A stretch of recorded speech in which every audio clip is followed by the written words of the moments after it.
جنگل میں ایک طاقتور شیر رہتا تھا جس کا نام لیو تھا۔ وہ بہادر اور سب جانوروں کا پسندیدہ تھا، لیکن دل کے کسی کونے میں وہ تنہا محسوس کرتا تھا۔ ایک شام جب وہ جنگل کے کنارے ٹہل رہا تھا، اچانک اسے ایک ہلکی سی میاؤں کی آواز سنائی دی۔ تجسس سے وہ آواز کے پیچھے گیا اور ایک ننھی سی سرمئی بلی کو درخت کے نیچے کانپتے دیکھا۔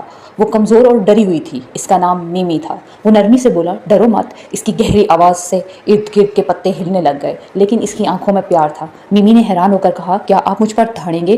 لیو مسکرایا، کیوں دھاڑوں؟ تم تو چھوٹی اور پیاری ہو۔ اس دن سے دونوں کی دوستی ہو گئی۔ میمی لیو کے بڑے پنجوں پر پرسکون محسوس کرتی اور جنگل کی کہانیاں سنتی۔ وہ کبھی شرارت کرتی تو لیو ہنس پڑتا اور لیو کی طاقت اس کے لیے حفاظت کا سہارا بن گئی۔ ایک دن جنگل میں تیز طوفان آیا۔ بارش، گرج چمک اور زوردار ہوا سے درخت ہلنے لگے۔ ایک بھاری شاخ گری اور میمی اس کے نیچے دب گئی۔ وہ ڈری ہوئی مدد کے لیے پکارنے لگی۔ لیو فوراً دوڑا اور بارش میں شاخ اٹھائی اور میمی کو بچا لیا۔ میمی کی آنکھوں میں آنسو آ گئے۔ تم نے میری جان بچائی لیو، تم صرف طاقتور ہی نہیں بلکہ بہت مہربان بھی ہو۔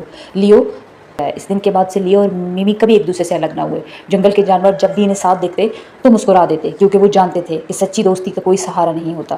یوں شیر اور بلی ہمیشہ خوش رہے اور ایک دوسرے کی حفاظت کرتے رہے۔